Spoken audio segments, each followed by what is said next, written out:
अस्सलाम वालेकुम dear students. Ninth class computer में हमारा जो आज का लेक्चर है that is security and maintenance. Trouble shooting strategies हम लोगों ने स्टार्ट की थी, जिसमें हम लोगों ने सॉफ्टवेयर रिलेटेड इश्यूज पढ़े, फिर हम लोगों ने हार्डवेयर रिलेटेड इश्यूज पढ़े। इसके अलावा हम लोगों ने डायग्नोसिस टेक्निक्स पढ़ी थी कुछ। अब उसके अलावा हमारे पास 4.2 यानी कि ट्रबल शूटिंग स्ट्रेटजीज में 4.2.4 आर्टिकल है, यानी कि fourth topic of trouble shooting strategies, जिसमें सिक्योरिटी एंड मेंटेनेंस के बारे में हम बात करेंगे। एक्चुअली इसमें हमने ये बात करनी है कि हम अपने एंड से कुछ ऐसे सिक्योरिटी फीचर्स यूज करें या ऐसी मेंटेनेंस के लिए कुछ ऐसे स्टेप्स करें, कुछ ऐसे इकदाम करें कि हमारे कंप्यूटर को ठीक से ही काम करना पड़े, उसमें किसी तरह की बग्स, किसी तरह के इश्यूज या मैलवेयर अटैक्स के जो चांसेस हैं, जो रिस्क है, वो कम से कम हो जाए। उसके लिए अब हमारे पास दो डिफरेंट टाइप्स के जो है वो आप समझ लीजिए कि स्टेप्स हैं। एक में हम लोग मेंटेनिंग द सॉफ्टवेयर, यानी कि सॉफ्टवेयर को अगर मेंटेन किया जाए, ठीक है। और दूसरा है एड्रेसिंग द सिक्योरिटी थ्रेट्स, जो भी सिक्योरिटी थ्रेट्स हो सकते हैं उनको कैसे एड्रेस किया जा सकता है या उनके लिए कैसे हम लोग उनको रिजॉल्व कर सकते हैं। ये दो स्टेप्स पढ़ेंगे। मेंटेनिंग द सॉफ्टवेयर में अगर देखा जाए तो देखें, जब आप सॉफ्टवेयर की बात करते हो तो उसमें सिस्टम सॉफ्टवेयर में एग्जांपल आ जाती है ऑपरेटिंग सिस्टम की, यानी कि विंडोज की। ऑपरेटिंग सिस्टम किसको कहते हैं? विंडोज को। ओके। और इसके अलावा हमारे पास जो है वो अगर एप्लीकेशन सॉफ्टवेयर की बात करें, जैसे कि आप एंटीवायरस की एग्जांपल बेशक ले ले, तो एप्लीकेशन सॉफ्टवेयर भी है हमारे पास और सिस्टम सॉफ्टवेयर भी है। सिस्टम सॉफ्टवेयर में हमने एग्जांपल ले ली किसकी? ऑपरेटिंग सिस्टम की, ठीक है जी। तो ये हम लोगों ने इन सॉफ्टवेयर्स को अगर हम मेंटेन करते हैं तो डेफिनेटली जो है वो वल्नरेबिलिटीज के चांसेस जो है या किसी भी तरह के जो मलिशियस यूजर्स है वो आपके सिस्टम को कम से कम जो है वो नुकसान जो है वो पहुंचाएंगे। अगर तो उनको वल्नरेबिलिटीज मिलती है, मींस के वो वीक पॉइंट्स मिलते हैं कि जहां से वो आपके कंप्यूटर के अंदर इन हो जाते हैं, तो डेफिनेटली वो फिर हैकर हो या कोई भी आप कह सकते हैं कि मलिशियस यूजर है, हार्मफुल यूजर है, वो आपके कंप्यूटर को नुकसान पहुंचा सकते हैं। तो ट्रबल शूटिंग में डेफिनेटली अगर हम लोग अपने हार्डवेयर को किस तरीके से बचाना है, अगर वो काम करते हैं, उसके ऊपर काम करते हैं, तो साथ में हमें सॉफ्टवेयर को किस तरीके से बेहतर रखना है या क्या हम अपनी तरफ से हिफाजती इकदाम कर सकते हैं कि जिसकी वजह से हमारा सिस्टम प्रॉपरली काम करता रहे। उसके लिए फिर हम लोग ये स्टेप्स यूज करते हैं, जैसे कि उसमें वो कहता है installing the updates and software patches, यानी कि आप क्या करते रहे, रेगुलरली जो भी अपडेट्स आती हैं, यानी कि हम लोगों को कॉन्फ़िगरेशन के नोटिफिकेशंस आते हैं, हम लोगों को अपग्रेडेशंस के नोटिफिकेशंस आते हैं किसी भी एप्लीकेशन की तरफ से, चाहे वो सिस्टम सॉफ्टवेयर हो चाहे वो एप्लीकेशन सॉफ्टवेयर हो, हम लोगों को क्या कर लेना चाहिए? उनको इंस्टॉल कर लेना चाहिए। इसके अलावा हम लोगों को सॉफ्टवेयर पैचेस यूज करने चाहिए। सॉफ्टवेयर पैच क्या होता है? देखिए जी, यहां पर ये अलग से क्वेश्चन बन सकता है कि what is the software patch. Software patch होता है कि जो आपका एग्जिस्टिंग सॉफ्टवेयर है, नया नहीं है, आपने न्यू कोई सॉफ्टवेयर नहीं बनाया, एग्जिस्टिंग सॉफ्टवेयर के अंदर कोई भी एक इशू था, एक बग आई, और उस बग का सोल्यूशन जब आप निकालते हो, उस एरर का जब आप सोल्यूशन निकालते हो, that is called as software patch. उसको पैच बोलते हैं। तो वो सॉफ्टवेयर पैच जो है वो आपको रेगुलरली साथ यूज कर लेने चाहिए, क्योंकि वो एक पर्टिकुलर जो इशू होता है जब आपने वो रिमूव करना होता है एक एग्जिस्टिंग सॉफ्टवेयर के अंदर, तो उसके लिए आप सॉफ्टवेयर पैचेस यूज करते हो। तो हम लोग अक्सर जो होता है वो किसी भी काम में मसरूफ हो, कोई भी नोटिफिकेशन आए तो हम लोग जो है वो उसको स्किप कर देते हैं, ठीक है जी, हम उसको स्क्रीन से वाइप आउट कर देते हैं। तो ऐसा हमें नहीं करना चाहिए, बल्कि अगर कोई भी सिक्योरिटी फीचर का नोटिफिकेशन आता है, कोई अपग्रेडेशन का नोटिफिकेशन आता है, तो हम लोगों को वो चीजें अडॉप्ट करनी चाहिए। क्योंकि उसमें एक तो ये देखें, आपका एक पर्टिकुलर सिस्टम जो है, एक कंप्यूटर सिस्टम जो है वो आपका काम कर रहा है जी किसी भी ऑपरेटिंग सिस्टम के साथ, ठीक है। अब उसमें अगर नए फीचर्स आए हैं तो डेफिनेटली वो ऑपरेटिंग सिस्टम के जो डेवलपर होंगे वो क्या करेंगे, वो जो भी नए फीचर्स आएंगे वो ऑपरेटिंग सिस्टम के अंदर दाखिल करेंगे। तो आप तो उसको एग्जिस्टिंगली उसको यूज कर रहे हो, आपके पास तो वो ऑपरेटिंग सिस्टम पड़ा हुआ है, आपके पास वो बेस्ट फीचर्स या जो न्यू फीचर्स आए हैं या जो लेटेस्ट फीचर्स आए हैं वो कैसे आएंगे? डेफिनेटली वो उन्हीं अपग्रेडेशन के जरिए से आएंगे। वो आपको अपडेट भेजेंगे, नोटिफिकेशंस भेजेंगे, आप उन नोटिफिकेशंस के जरिए से क्या करें जी, उसको भी साथ में इंस्टॉल कर लें, यानी कि उन पैचेस को इंस्टॉल कर लें, उनको इस्तेमाल कर लें, उनको इंस्टॉल कर लें अपने सिस्टम के अंदर। तो definitely now we are good to go, फिर हम अपना काम बड़ी आसानी से कर सकते हैं। नंबर 2 पे रिजॉल्विंग द सॉफ्टवेयर कॉन्फ्लिक्ट्स। देखिए सॉफ्टवेयर कॉन्फ्लिक्ट क्या होता है? पहली बात तो ये, अगर मेरे पास एग्जांपल के तौर पे मेरे पास एक ही सिस्टम के अंदर मल्टीपल एंटीवायरसेस है, ठीक है, मैंने मल्टीपल एंटीवायरस यूज किए हुए हैं अगर अपने सिस्टम के अंदर, तो ये आपका समझ लीजिए कि वहां पर सॉफ्टवेयर कॉन्फ्लिक्ट हो सकता है। या आप एक वेब ब्राउजर के अंदर मल्टीपल एक्सटेंशंस यूज करते हो, ठीक है, क्रोम के अंदर आपने मल्टीपल एक्सटेंशंस यूज की, अब वो एक्सटेंशन जो है आपस में कॉन्फ्लिक्ट कर सकती हैं। तो मोस्टली जो है वो इनकम्पैटिबिलिटी के इश्यूज यहाँ पर आ जाते हैं। इसलिए अगर किसी एक ही काम को करने के लिए if we have multiple types of software, तो वहां पर जो कन्फ्लिक्ट्स आते हैं उन सॉफ्टवेयर के आपस में, उसको सॉफ्टवेयर कन्फ्लिक्ट कहते हैं। हमें इसको भी जो है वो रिजोल्व करना चाहिए। इस तरह से भी बहुत सारे मसाइल पैदा होते हैं और हम लोगों को इस चीज को रिजोल्व करने के लिए क्या करना होता है, सॉफ्टवेयर कन्फ्लिक्ट्स को रिजोल्व करने का तरीका या तो ये है कि जी आपके पास जितने भी एंटीवायरस है, लेट्स सपोज ये एक पड़ा हुआ है, ये दूसरा पड़ा हुआ है, ये तीसरा पड़ा हुआ है, आप इन तीनों को अपग्रेड रखें, अप टू डेट रखें, आप इनको लेटेस्ट वर्जन इनके जो है वो इंस्टॉल करके रखें, ताकि किसी भी लिहाज से ये आपस में कन्फ्लिक्ट क्रिएट नहीं करें। बजाय कि ये हमारे प्रॉब्लम्स को सोल्व करें, ये आपस में क्लैश करके बैठ जाएंगे, तो डेफिनेटली हमारी जो भी हमारे प्रोग्राम्स हैं, हमारी एप्लीकेशंस हैं, वो क्रैश करेंगी और हमें उस क्रैश को रोकना है। इसलिए आप इनको अपग्रेड रखें। ये नंबर 1, ये पहला स्टेप था।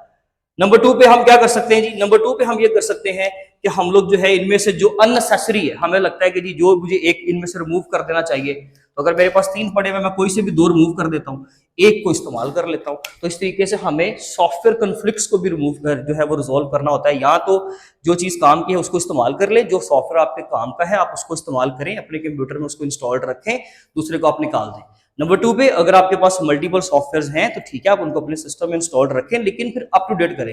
यानी कि आपके पास जो भी उनके इंस्टॉलेशंस आती हैं, जो भी उनके सॉफ्टवेयर पैचेस आते हैं, आपके पास उनके लिए जो भी कॉन्फ़िगरेशन के मैसेज आते हैं, जो भी नए नोटिफिकेशन आते हैं कि आप उन ऐप्स को, उस सॉफ्टवेयर को, सिस्टम सॉफ्टवेयर को अपग्रेड कर सकते हो, अप टू डेट बना सकते हो, तो ठीक है, आप उसको अपडेट लाजमी करें। उसमें बेस्ट फीचर ऐड हो गए, उसका नुकसान नहीं होता, उसका फायदा होता है। हाँ, लेकिन ये है कि आपके पास एक चीज का नॉलेज होना चाहिए, आपको ऑथेंटिक रिसोर्सेज के साथ वो नोटिफिकेशन आना चाहिए।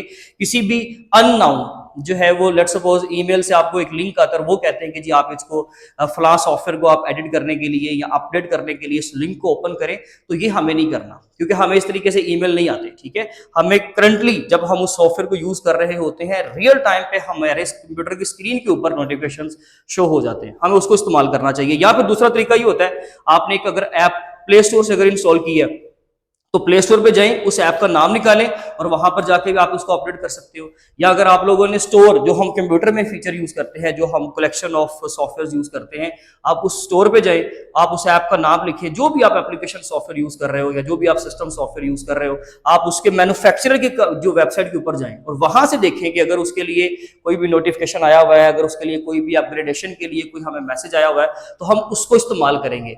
जो भी अननेसेसरी मैसेजेस होंगे, नोटिफिकेशंस होंगे, ईमेल्स होंगे, हम उनको इस्तेमाल नहीं करते। इसके अलावा ये हमारा होगा स्टेप नंबर 1, यानी कि ये मेंटेनिंग द सॉफ्टवेयर था कि अगर हम इन स्टेप्स को यूज करते हैं तो डेफिनेटली हमारा कंप्यूटर जो है वो प्रॉपर्ली काम करता रहेगा। नंबर 2 पे एड्रेसिंग द सिक्योरिटी थ्रेट्स। देखिए जी, सिक्योरिटी थ्रेट क्या होते हैं, जिनकी वजह से हमें सिक्योरिटी इश्यूज हो सकते हैं। उसमें सबसे इंपॉर्टेंट एग्जांपल आप किसकी देंगे, वायरस की दे दें। ठीक है जी, वायरस एक सिक्योरिटी थ्रेट है। मैलवेयर यानी कि मलिशियस सॉफ्टवेयर का शॉर्ट फॉर्म उसको मैलवेयर बोलते हैं। तो मैलवेयर अटैक से होते हैं, डॉस अटैक से होते हैं, ये सारे हमारे लिए सिक्योरिटी थ्रेट्स हैं। ठीक है, उसके लिए हम क्या कर सकते हैं जी, identifying and removing the malware infections. हम लोगों को क्या करने हैं, ये मैलवेयर इन्फेक्शंस को हमें रिमूव करना है। तो डेफिनेटली ये आइडेंटिफिकेशन और रिमूविंग कैसे पॉसिबल है, with the help of an antivirus. आप एंटीवायरस इंस्टॉल करें, आपके पास कोई भी एंटीवायरस है, आप उसके लिए जो है वो एंटीवायरस इंस्टॉल करें और उसको इस्तेमाल करें। यानी कि आप उसका स्कैन करवाएं, अपने फुल कंप्यूटर को स्कैन करवाएं। वैसे तो याद रखिएगा कि इसके लिए भी बहुत सारे अब आगे जो है वो चीजें हैं, जैसे कि हमारे कंप्यूटर में एक फुल स्कैन होता है, ठीक है, एक क्विक स्कैन होता है, अक्सर आप लोगों ने मैसेज देखा होगा, ये भी एक कस्टम स्कैन होता है। ठीक है, तो वो मल्टीपल स्कैन होते हैं, लेकिन हमें इनमें से कोई एक फीचर जो है वो यूज करते रहना चाहिए। इन शॉर्ट सिंपल, सिर्फ हमें सिलेबस नहीं बल्कि हम लोगों को वैसे भी कंप्यूटर के बारे में इतना नॉलेज होना चाहिए, नो हाउ होनी चाहिए। आप फुल स्कैन करें तो वो आपके कंप्यूटर को तकरीबन हर लिहाज से, हर एप्लीकेशन को, हर फोल्डर को वो अच्छे तरीके से स्कैन करता है और जो भी उसमें मलिशियस डाटा उसको मिलता है, जो भी डाउटफुल डाटा उसको मिलता है, आपके एंटीवायरस प्रोग्राम को वो उसको डिटेक्ट करता है, आइडेंटिफाई करके इवन आपसे पूछता है कि अगर आप उसको अलाउ करते हैं तो वो उसको रिमूव कर दे, अगर आपको ठीक लगता है आप उसको अलाउ कर दें, वो उसको रिमूव कर देगा। क्विक स्कैन में ये होता है कि आप जो भी हमारे इस वक्त के क्रिटिकल एरियाज हैं, जहां पे पर्टिकुलरली जहां पे इश्यूज ज्यादा फेस हो रहा है, जहां पे ज्यादा प्रॉब्लम आ रही है, सिर्फ पर्टिकुलरली उसी एरिया को स्कैन करवा लें। और अगर कस्टम स्कैन की बात करें तो इसमें हम ये होता है कि हम अपनी मर्जी की जो है एप्स या मर्जी के प्रोग्राम्स को कस्टमाइज करके, यानी कि अपने तरीके से हम उसको स्कैन करवाते हैं। तो ये हमारी स्कैनिंग की कुछ टाइप्स हैं। तो इस तरीके से हम लोग क्या करेंगे, इन चीजों को आइडेंटिफाई रिमूव करेंगे, किनको, मैलवेयर इन्फेक्शंस को, with the help of scanning, with the help of antivirus. Number 2 पे applying the operating system updates for security. सबसे बेस्ट मेथड ये है कि ऑपरेटिंग सिस्टम यानी कि विंडोज को क्या करें जी, अपडेट करते रहें। ऑपरेटिंग सिस्टम को अपडेट करने से मुराद ये है कि आपके ऑपरेटिंग सिस्टम हर लिहाज से आपके कंप्यूटर को फेवर देता है। ऑपरेटिंग सिस्टम सिर्फ एक इंटरफेस नहीं है। अगर किसी को विंडोज के बारे में नहीं पता तो वो पहले उसको लाजमी तौर पे ऑपरेटिंग सिस्टम के बारे में एक लेक्चर देखना चाहिए, सुनना चाहिए कि एक्चुअली ऑपरेटिंग सिस्टम होता क्या है। ऑपरेटिंग सिस्टम बोलते हैं विंडोज को। विंडोज का जो सबसे बड़ा काम है वो हमें इंटरफेस प्रोवाइड करना है, सॉफ्टवेयर को, हार्डवेयर को और एंड यूजर को कम्युनिकेट करवाना। आप आसान लफ्जों में ये समझ लीजिए कि हार्डवेयर और एंड यूजर एक एंड पे बैठे हैं, उनको सॉफ्टवेयर के साथ इंटरेक्ट करवाना। एंड यूजर यानी कि जो बंदा कंप्यूटर को इस्तेमाल कर रहा है उसकी कम्युनिकेशन सॉफ्टवेयर से करवाना, वो किसका काम है? ऑपरेटिंग सिस्टम का। ठीक है, कंप्यूटर के ऊपर, स्क्रीन के ऊपर हमें जो चीजें नजर आती हैं, डेस्कटॉप के ऊपर जो चीजें नजर आती हैं, फोल्डर्स के स्ट्रक्चर्स बने होते हैं, उनके अंदर फाइल्स की ऑर्गेनाइजेशन है, तरतीब है, वो सारी चीजें with the help of operating system possible है। ये उसका प्राइमरी टास्क है वैसे। लेकिन अगर हम इसके अलावा देखें तो भाई वो हमें सिक्योरिटी फीचर भी प्रोवाइड करता है, बहुत सारे सिक्योरिटी फीचर प्रोवाइड करता है, और उन्हीं सिक्योरिटी फीचर्स को प्रोवाइड करते हुए हम इन सिक्योरिटी थ्रेट से बचते हैं। इसीलिए यहाँ पे पॉइंट है applying the operating system updates. आप ऑपरेटिंग सिस्टम यानी कि विंडोज की अपडेट्स जो है वो इस्तेमाल करते रहें। सिर्फ आपके पास स्कैनिंग या एंटीवायरस का ऑप्शन नहीं है, आप विंडो डिफेंडर यूज कर लो, बिल्ट इन फीचर है, आपके कंप्यूटर के अंदर होता है। उसके अलावा बहुत सारी थर्ड पार्टी सॉफ्टवेयर हैं जो हम लोग जो है बाहर से भी इंस्टॉल कर सकते हैं, यानी कि मैलवेयर स्कैनिंग होती है, एंटीवायरस स्कैनिंग होती है। स्कैनिंग की भी बहुत सारे ऑप्शंस है, सिर्फ एंटीवायरस जो है वायरस को रिमूव करने के लिए इस्तेमाल नहीं होता। इसके अलावा बहुत सारे स्कैन्स के मेथड है हमारे पास, बहुत सारे ऑप्शंस है, तो वो सारी चीजें भी आप इस्तेमाल कर सकते हो, राइट।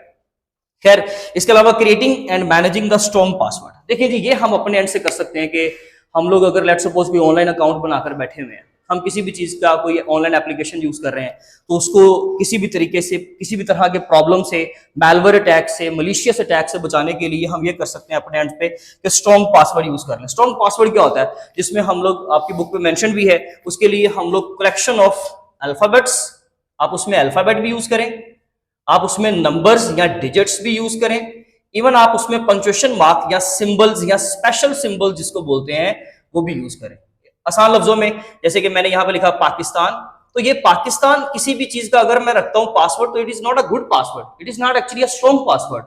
मुझे इसको स्ट्रॉन्ग बनाने के लिए साथ में कुछ सिंबल्स ऐड कर देने चाहिए, जैसे कि मैंने dot, hash, dot, colon, 1, hash, question mark. अब ये एक बेस्ट पासवर्ड है, इसमें मैंने नंबर भी यूज कर लिया 1, इसमें मैंने जो है वो वर्ड्स भी यूज कर लिए, इसमें मैंने सिंबल्स भी यूज कर लिए। तो इस तरीके से अगर हम combination of multiple types of data अगर यूज करते हैं, तो अगर हम उसको, उस सीरीज को अगर हम अपना पासवर्ड बनाते हैं, तो वो हमारा एक बेस्ट और स्ट्रॉन्ग पासवर्ड माना जाता है। यहाँ पे इवन ये अलग से क्वेश्चन भी आ सकता है। चैप्टर नंबर 4 जो कंप्यूटर का था, जो प्रीवियस जो बच्चे पढ़ रहे थे 9th क्लास में कंप्यूटर, उसमें इवन ये पूरा क्वेश्चन था, और ये पिछले साल में लॉन्ग क्वेश्चन आया था बोर्ड में कि स्ट्रॉन्ग पासवर्ड कैसे बनाते हैं, उसकी कैरेक्टरिस्टिक्स बताएं। ठीक है, तो यहां पर भी अलग से क्वेश्चन बन सकता है कि what is the strong password, इसके अंदर से क्वेश्चन आ सकता है what is the strong password. तो आपने कहना है कि जहां पर हम मल्टीपल कलेक्शंस यानी कि मल्टीपल टाइप्स का डाटा यूज करते हैं उसको स्ट्रॉन्ग पासवर्ड कहते हैं। और हमें ये फेवर किस तरह से दे रहा है कि अगर हम अपने मल्टीपल ऑनलाइन अकाउंट्स का या कंप्यूटर के इवन जो भी अंदर आप लोगों ने कुछ फोल्डर के ऊपर आपने लॉक लगाया हुआ है, आपने बाहर फ्रंट पे अगर आपने लेट्स सपोज आपने कंप्यूटर स्क्रीन के ऊपर लॉक लगाया हुआ है, पिन लगाया हुआ है, तो उसमें भी आप लोगों को चाहिए कि combination of this type of data आप यूज करें। तो ये था जी हमारा आज का लेक्चर, जिसमें हम लोगों ने सिक्योरिटी एंड मेंटेनेंस के अकॉर्डिंगली 2 स्टेप्स को डिस्कस किया है, मेंटेनिंग द सॉफ्टवेयर, सॉफ्टवेयर से रिलेटेड, और इसके अलावा एड्रेसिंग द सिक्योरिटी थ्रेट्स, कि उन थ्रेट्स से कैसे बचा जा सकता है या सिक्योरिटी थ्रेट्स को कैसे रिमूव किया जा सकता है। उसके लिए जो भी स्टेप्स हम लोग यूज करेंगे वो आप लोगों के सामने हेडिंग्स भी हैं और उसमें एग्जांपल्स आप लोगों को दे दी हैं। आपकी बुक पे प्रॉपर कंटेंट मेंशन है। कोई भी क्वेश्चन की क्वेरी हो तो आप एनी टाइम उसको पोर्टल पे पूछ सकते हैं। अपना बहुत ज्यादा ख्याल रखें, मिलेंगे अपनी नेक्स्ट वीडियो में, तब तक के लिए खुदा हाफिज।